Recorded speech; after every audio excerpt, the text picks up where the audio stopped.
Okay, you ready? Yep. Good. Okay, hey there, my name is Hunter Murphy. I'm the Engagement and Learning Librarian at Stetson's DuPont Ball Library, and I'm here today to talk to you a little bit about the Haunted History Tour that my colleague, the archivist at the university, Kelly Larson, and I co-created. The reason we wanted to create it is because we knew that a university founded in 1883 had a lot of souls coming through the campus, and we knew that there were some really great ghost stories, and not just ghost stories, but sort of strange happenings, and a lot of folklore, a lot of campus mythology, and so we took advantage of it. We scoured the archives in 2019, the summer, and Kelly already knew some of the stories.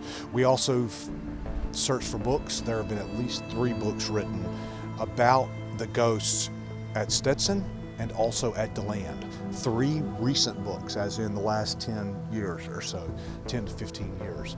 And so we read those, especially the sections about Stetson and DeLand, and so there's some really fantastic stuff. And then of course the archives, you have yearbooks, you have stories of this place in particular, Holy Tower, which is one of my favorite haunted places on campus.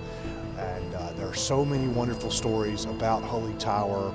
There's a lot of folklore, and some of the published stories in those books that I just mentioned are tall tales, and wonderful tall tales though, because that's a part of ghost stories, is they are told from person to person, and they become something that perhaps could be based in reality, and that's what we found. And so that's what we ask students to think about, is the idea of kind of evaluating sources. And we searched social media.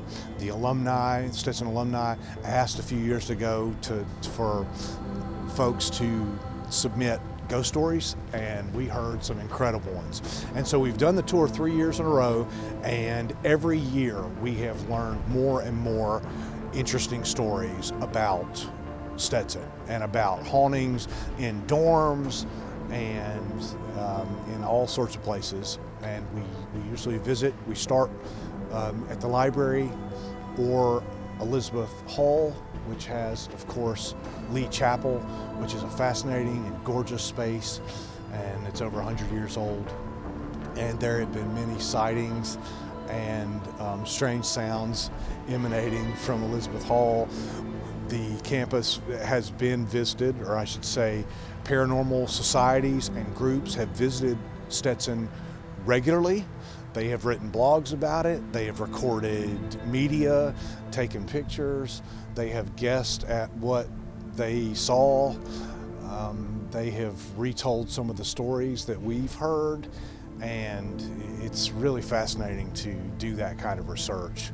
And so it's interesting. The Haunted History Tour has spawned at least one paranormal group on campus, and it has also encouraged interest in the archives, which is one of the goals of the Haunted History Tour. And so we always visit Elizabeth, of course, because that's the most famous haunted building on campus, but we also visit Shadowan Hall, which I think is so wonderful, so old and gorgeous, and then we end up at Holy Tower. So I'm really grateful to have this chance to talk about DeLand and Stetson and ghosts and folklore, and that's it. Anyway, good.